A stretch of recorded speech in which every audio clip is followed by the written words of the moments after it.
Hello everyone, welcome to Connect to Tech channel where you will find amazing videos regarding software tutorials, simulation, downloading and much more. So please like this video, share this video and subscribe to our channel. I'm Sandesh, here to take you through the steps involved in the CAM, that is the computer aided manufacturing software called MasterCam. That is what we are using it here. To get started, I've chosen this milling model, the milling experiment. This is the 8th experiment which I had conducted while I was working on the MasterCam. This, if you observe, it has a top view and a front view. So this, if you know the CAD drawing, in the last video, if you scroll to our milling experiment number 1, we had constructed using the points and the lines. We'll do the same, but this is a solid model with all the dimensions in the 3D given. So we will be using a solid part command, solid extrude and solid commands. So that is the main step here to construct this model and working on the model. Machining steps are easy. They have only like 5 to 6 steps, that's all. But you have to stick closer to know how the profile is created, how the model is created and how machining is done on the model. Note that all the dimensions are in mm. Let's get started. As you see here, I'm in the MasterCam. So as usual, I will do the same process. Press the F9 to get the coordinate system done, the axis. You can change the background color. Go here, screen, settings, configuration, and when it opens, go to colors. Here you have the color section. So graphics background color, you can change it to white or any color you want. Don't forget to clear the geometry color. So geometry color should be changed if you change the background color. Geometry color, I'll be selecting black, click apply and then OK. So this you can keep it same or you can change it either. Now I've changed it back. Yes, I'll use the points to sketch them. I'll keep the points on the top view. Using the top view, that is the bottom section, the bottom part, using the top view, I will construct all these profiles. First, I'll complete the square by clicking on the origin point, the full length Y length, that is the 90 mm, the full length X and Y, that is the 125 and 90, and the full length X and no length Y, that is 125 and 0. So I'll keep the origin point 0, 0 and 0. So I've got an origin point here. Then I'll be traveling 90 mm along the Y and no length along the X.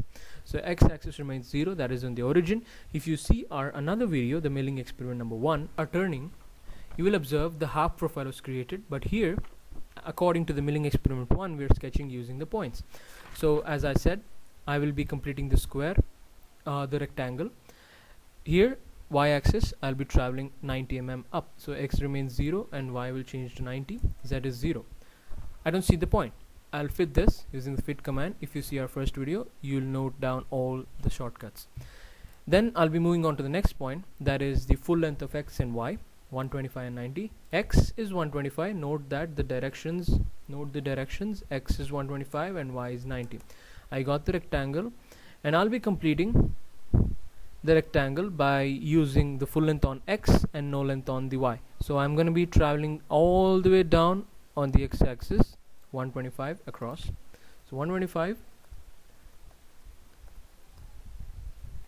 and Y is 0. I got the rectangle done. So I have to sketch the inner parts of the rectangle, that is the 45 mm. If you see the top view, you see the front view. So the front view and the top view are aligned in the line. These are aligned using the projection lines. If you learn the CAD drawing, this is easy to remember that.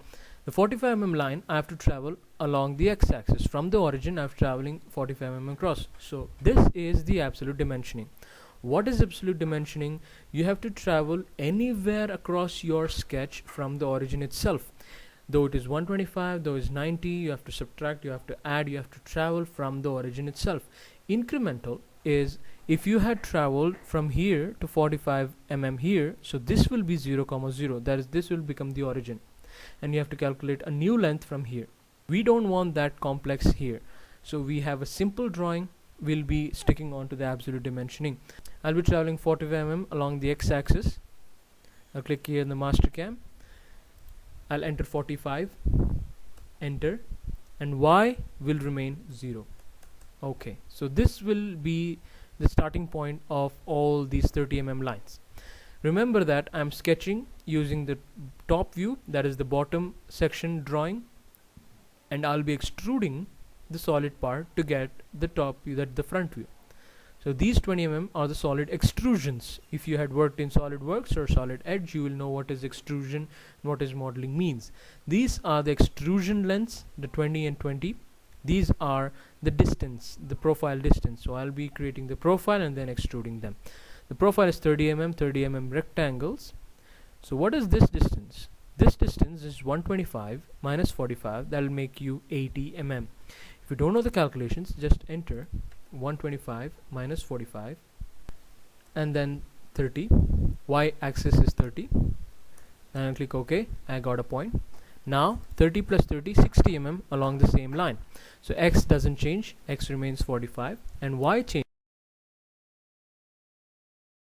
I got a point here. Now for the full length of X-axis, the full length of X-axis is 125 mm. On that X-axis full length, we have Y 2 increments, that is 30 and then 30. Then I'll click here.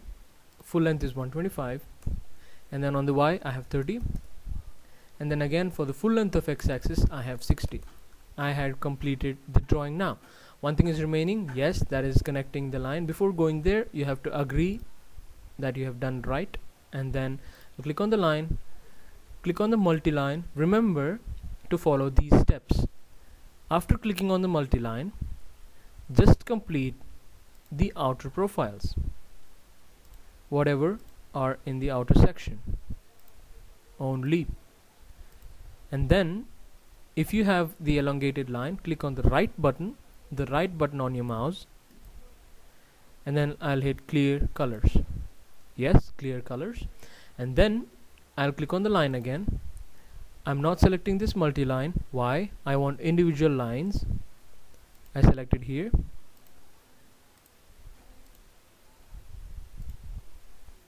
And I'll be traveling here.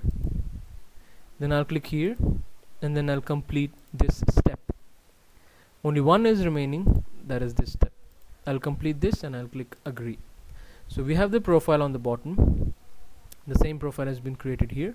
We have, as I had told you earlier, I have to do this using isometric view. I'll fit this. I have to do this using the solids. Where is the solids? Solids are situated here. Solids in solid extrude. So this works as same as Solid Edge, but you have an extra step, that is in selecting the profile. I'll click on the solid extrude. Let this be the chain command. Hold Alt and mouse button to drag it to the center at a convenient distance. I'll select any corner here. So convenient corner is this. This corner selects all the connected corners.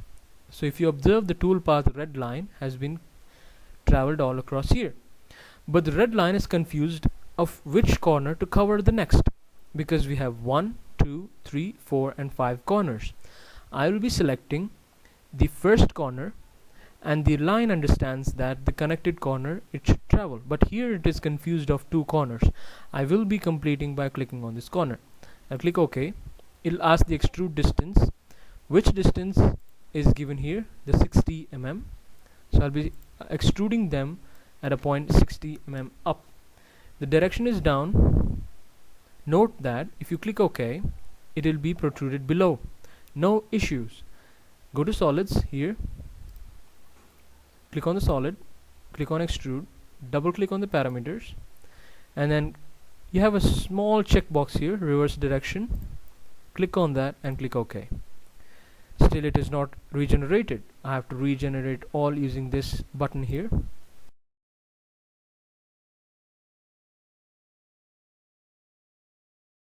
I'm here. I'm using this 30 mm to extrude it to 40 mm.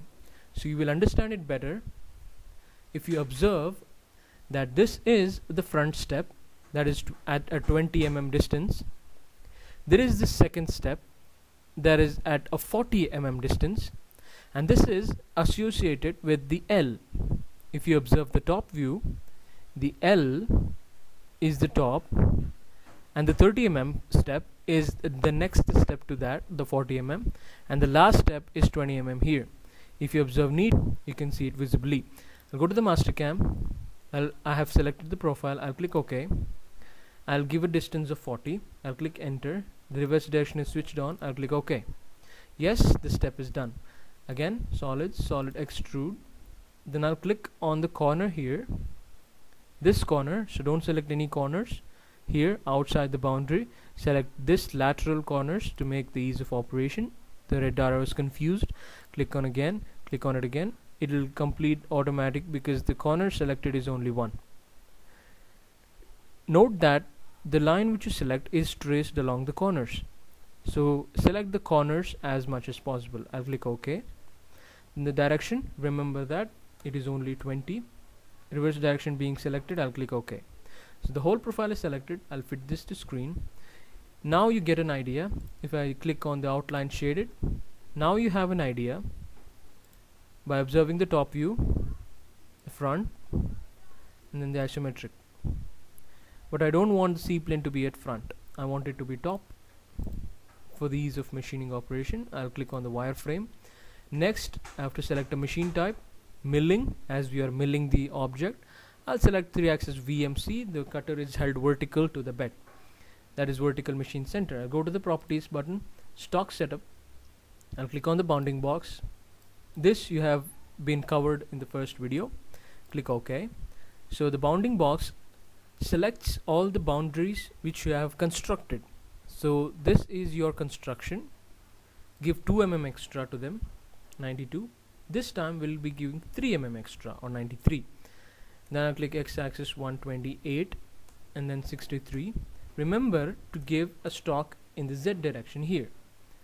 That will not offset the stock. We want that to happen. So I'll give 63 and then I'll click OK. If you view from the front, you can see the stock has been evenly taken. So click on the top and click on the isometric for the ease of machining operation. So first machining is the face. So go to toolpaths, face toolpath. Remember, the facing is done on the outer part. So don't select the inner sections, but I want the outer part to be selected. So if you select any corner here, it will select the associated corners.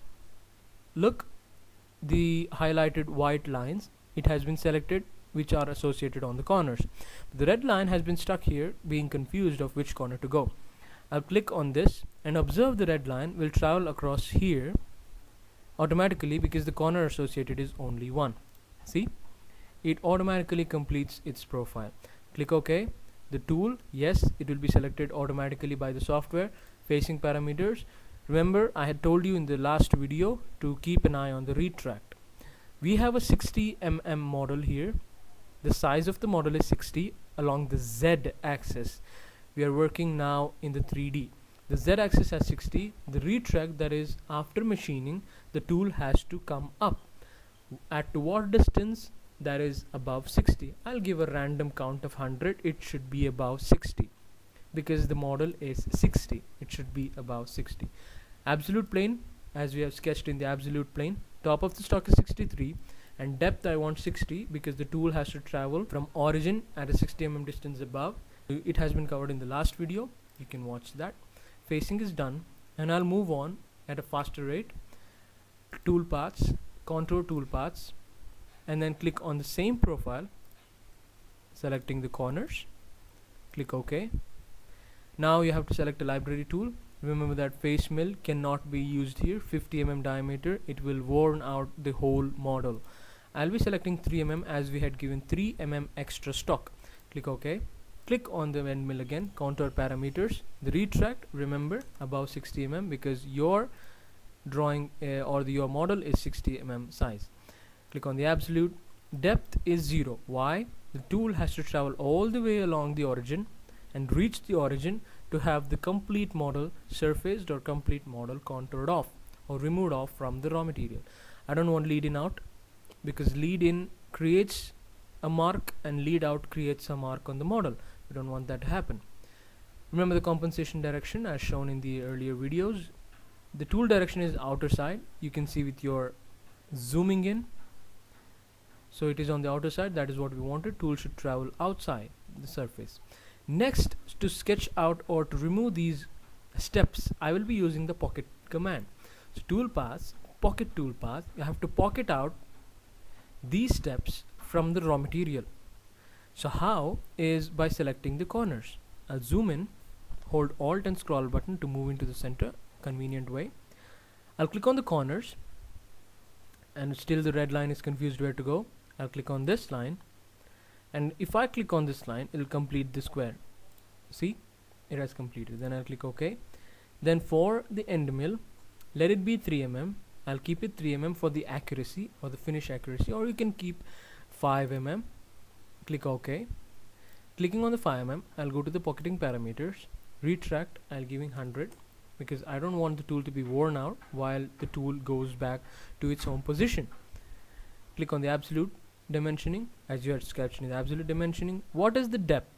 The tool has to travel 20 mm up, and it has to remove anything above this 20 mm box.